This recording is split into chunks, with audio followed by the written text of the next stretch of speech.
Hello beautiful people and welcome back to my YouTube channel. I'm so happy that you guys are here and I'm so excited to film this video.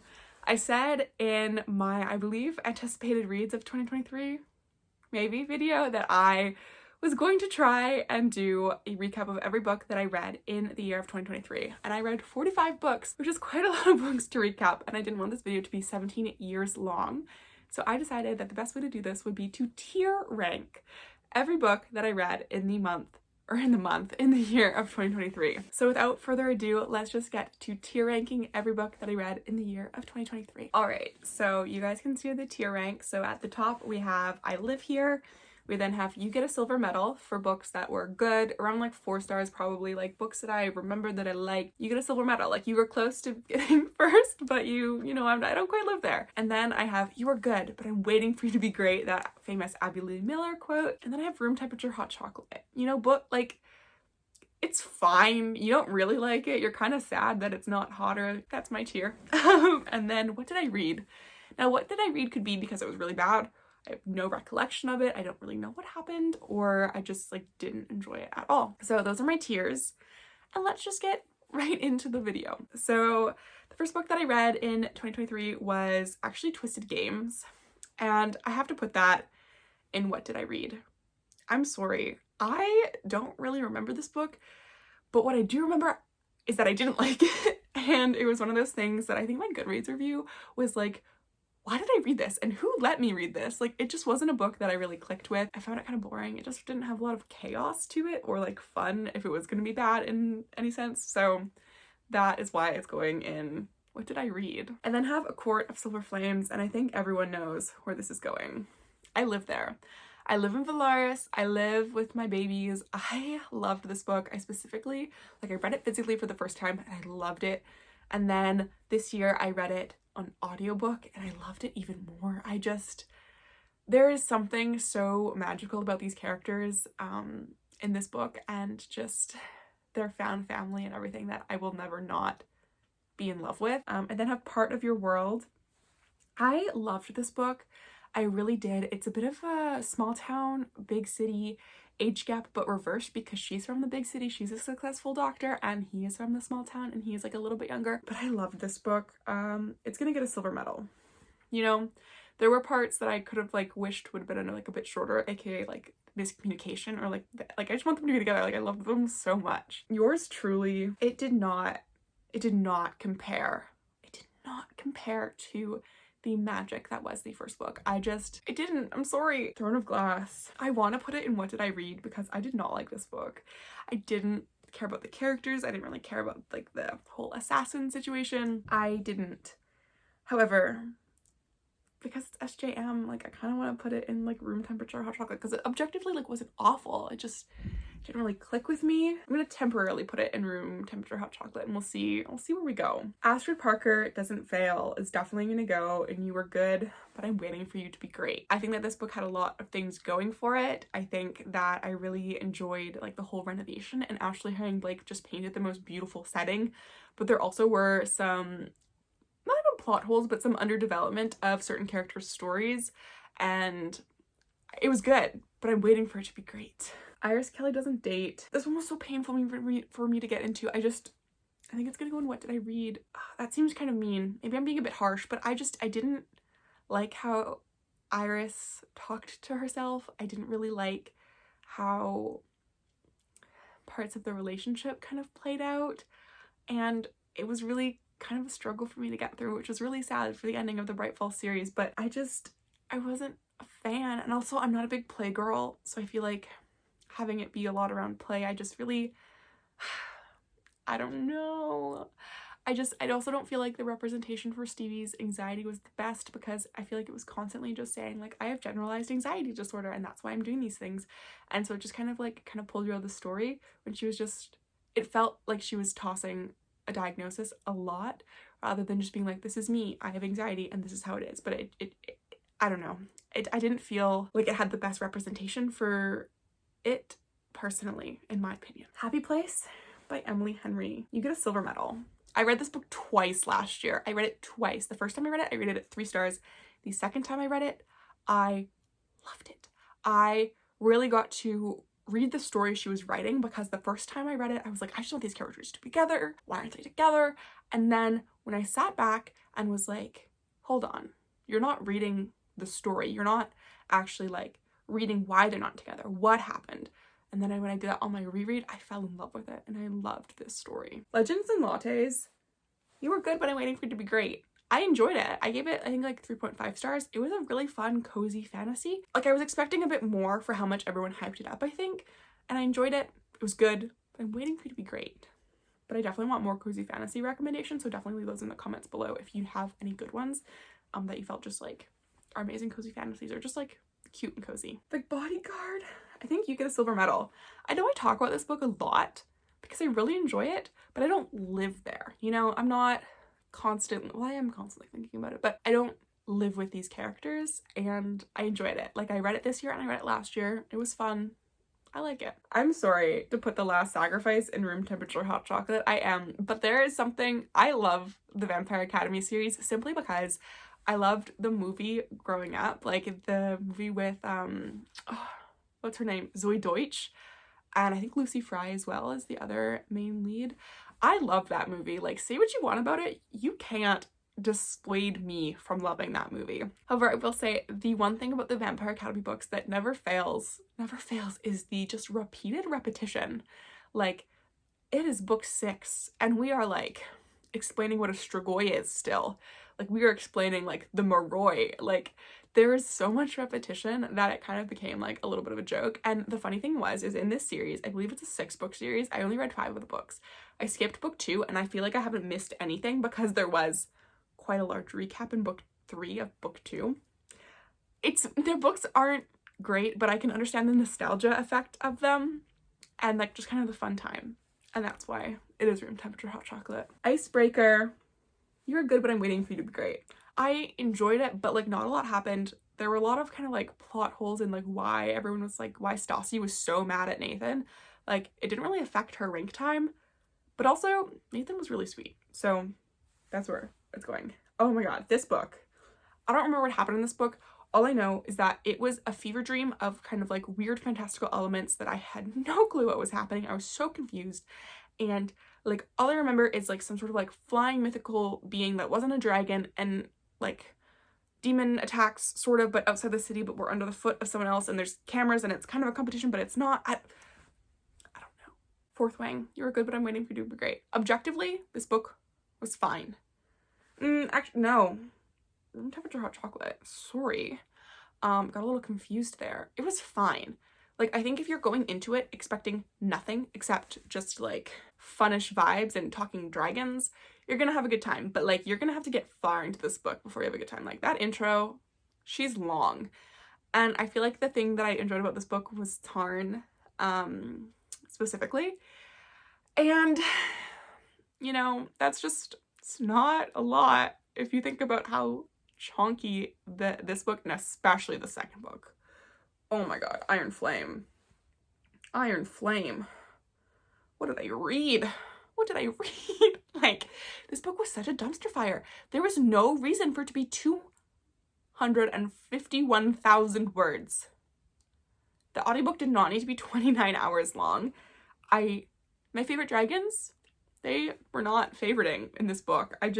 I think Fourth Wing was a fun time if you just needed like an easy fantasy to like listen to once you got past the like giant intro. But Iron Flame was way too much. And I also would argue that Fourth Wing is kind of a standalone. Like, I know like the ending leaves on a cliffhanger, but I viewed the ending more of like something of like I could see off page where they were headed, you know? Like, I didn't have enough questions. And also with Iron Flame, I called like the major plot twists. I won't say what they were. The Fiancé Farce. Yeah, I think I'm gonna put it there. It was like an average read. I mean, I love a female-female romance, so that's fun. But I didn't always love the main character. I can't even remember her name. I know Tansy. Oh, Gemma. I didn't always love how Gemma talked to Tansy in the sense of like wanting her to get out of her shell. I feel like there's a way to approach getting someone out of their comfort zone if that is something that the person is open to, but I didn't always love the way that Gemma talked to Tansy. So it was okay. I kind of want to move it down to room temperature hot chocolate, but I'm gonna sit with it here for a bit and we'll see how we fester. That summer, oh my gosh, life is hard. Okay. That summer feeling, I live here. I live at this camp. Camp Carl Cove. I loved the team events. I loved the female romance. I loved the summer vibes. I also enjoyed the conversations about her like ex and like that kind of situation. I found that it wasn't overpowering to the story and like really was influential to her growth.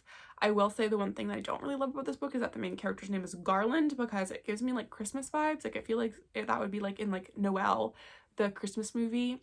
I feel like Garland would be a side character in that. But other than that, I loved everything about it. The brothers, I had so much fun, and like it was such like a wacky concept kind of thing of like her life with this family. And was I like screaming at the page because I was like, it's the family? Yes. But was I just obnoxiously happy and just wanted to be here? Also yes. Love theoretically, I don't really remember what happened in this book. I'm gonna be honest. Nothing will compare to the love that I have for the first book, The Love Hypothesis. So love theoretically, it was fine. I don't really remember what happened. But The Love Hypothesis, I'm gonna be bold. I live here. I think about this book frequently. I love this book. Is it ridiculous? Is it like totally like, does it deserve 5 stars? No. Is it Reylo fan fiction? Yes. But did I just have the most wonderful time reading it? Yes. And this was a reread too. There are few books that just are so much fun. I don't know. I'm gonna take no criticism on this because I enjoyed it. I had fun. And I also just love in this book in particular that as soon as the main character tells the love interest something like that was very important, that made her like uncomfortable, he immediately was like, and like was there for her, which Christine and Lauren needs to take notes on, respectfully, but with the Unhoneymooners, like there was a similar-esque scenario, and Christine and Lauren wrote it like, you're so pessimistic, like, ugh, why are you so negative? And Ali Hazelwood said, absolutely not. Your man's gonna be here, your man's gonna support you, and your man's gonna stand up for you, and also let you stand up for yourself. I don't know. Amazing. I will take no criticism. Thank you. The Clockwork Angel. This is gonna be an unpopular opinion. I'm sorry. One of my really good reading friends loves this series. Like, it is one of her favorites, and I just feel like I just haven't gotten I just wasn't part of the Cassandra Clare like love. Like, I wasn't part of this Shadowhunters fandom, and I feel like if I was, I would enjoy this book a lot more. But I don't really remember what happened. I do know that there was like some like bionic situations and like stuff, but it didn't really click for me, and that's okay.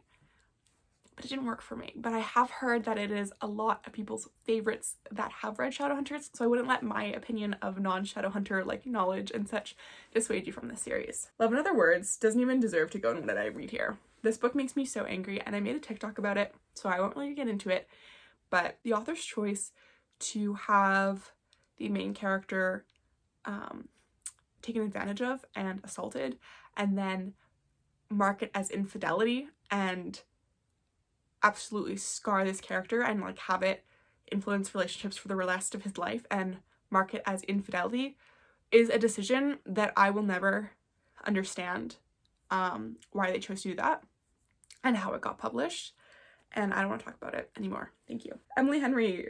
Woo! It gets a silver medal.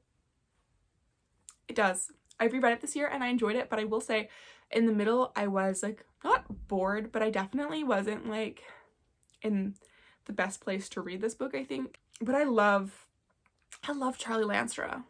I love Charlie Lanstra. Crescent City.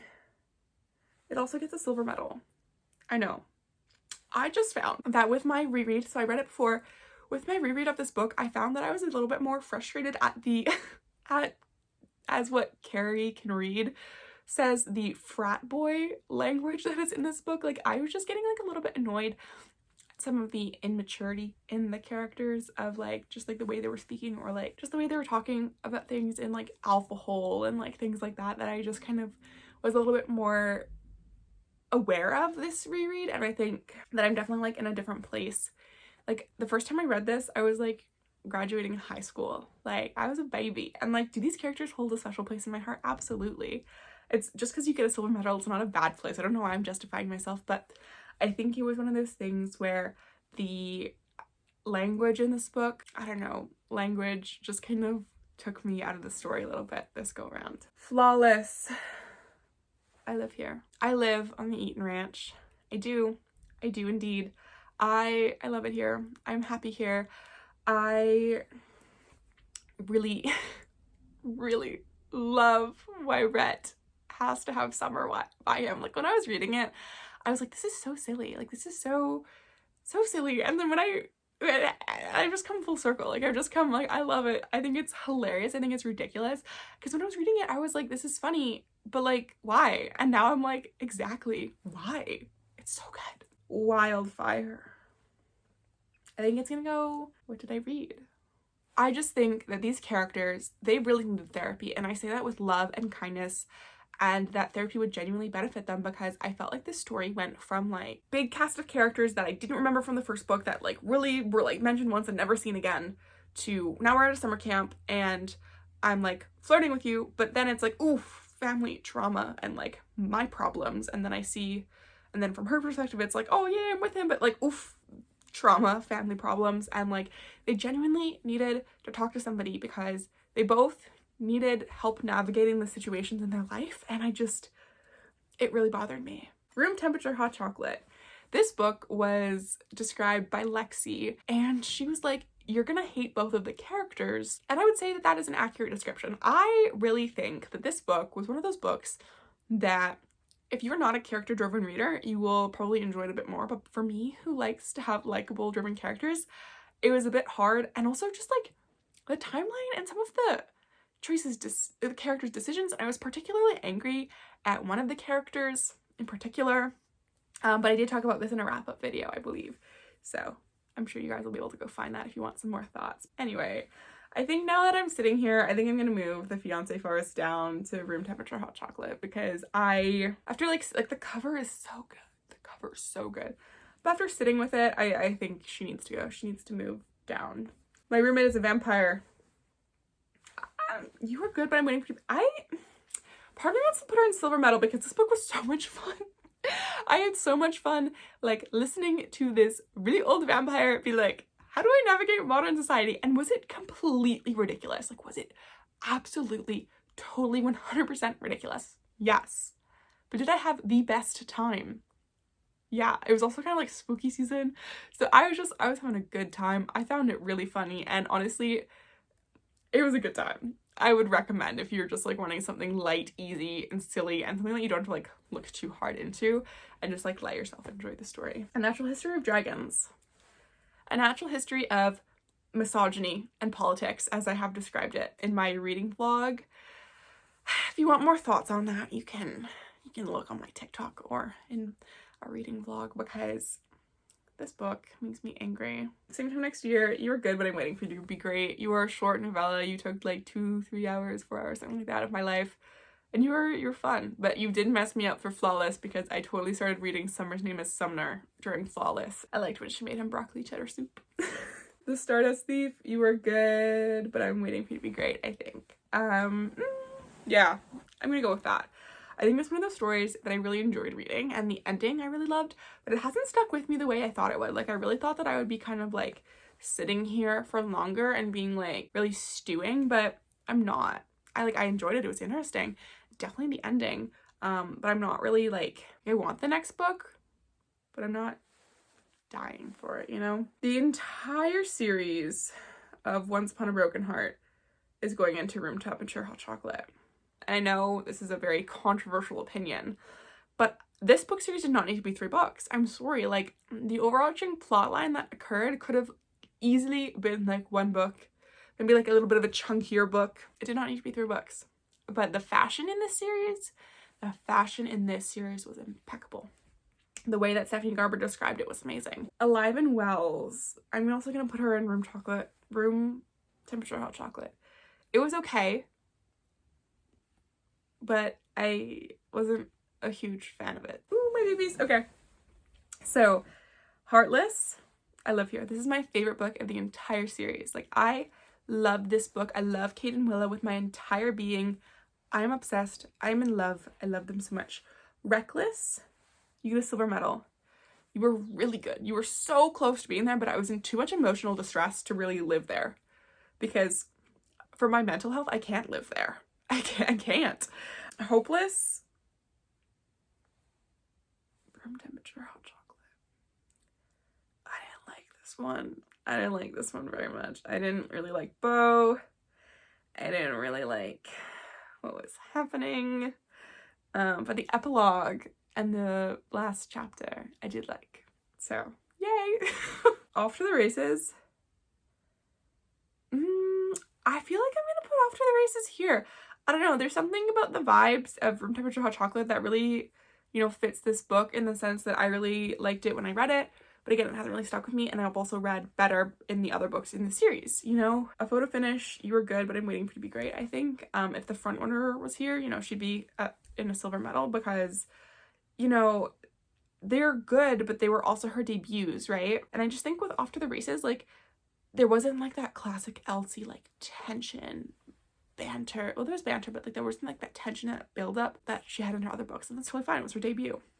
And I think Photo Finish kind of was that too, but there was also, Photo Finish was like, if you want a taboo romance, definitely give a Photo Finish a go. Done and Dusted, Room Temperature Hot Chocolate. Yeah. I liked how the characters were there for each other at times. I did not like the brother. Why are you so protective of your adult sibling? It wasn't even the fact that he was protective at that point. Like, it was just like, oh my god, what are you doing, friend? Like, get it together. She's a full-grown adult. Calm down. Why are you getting so angry? Like, so angry. Like, why?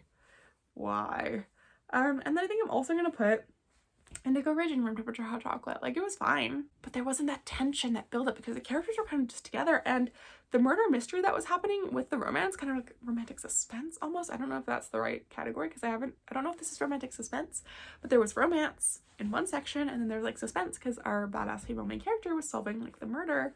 But like, it was fine. Like, I think I called parts of it as well. This is, I think, gonna be our final tier list. This is gonna be what we have going on. So yeah, I feel pretty good about this. I feel like 2023 definitely felt like a year that when I was reading books that I was like, you're fine. Like, I feel like it was the year of fine books for me, with a couple of like amazing finds. Cough cough, Elsie Silver, I'm Looking at You, and like That Summer Feeling, and even Part of Your World, and you know, Emily Henry's always good. But I feel like a lot of the books that I read this year, I was kind of like, yeah, I read them. But then there were some books that I loved as well, which was a lot of fun. So I think that this is my tier list. Am I feeling a little bit chaotic with some of my choices? Yeah, I am, but I'm just gonna leave them at that. So I hope that you guys enjoyed this video. Don't forget to like, comment, and subscribe to my YouTube channel, and I will see you all next time. Bye, everybody.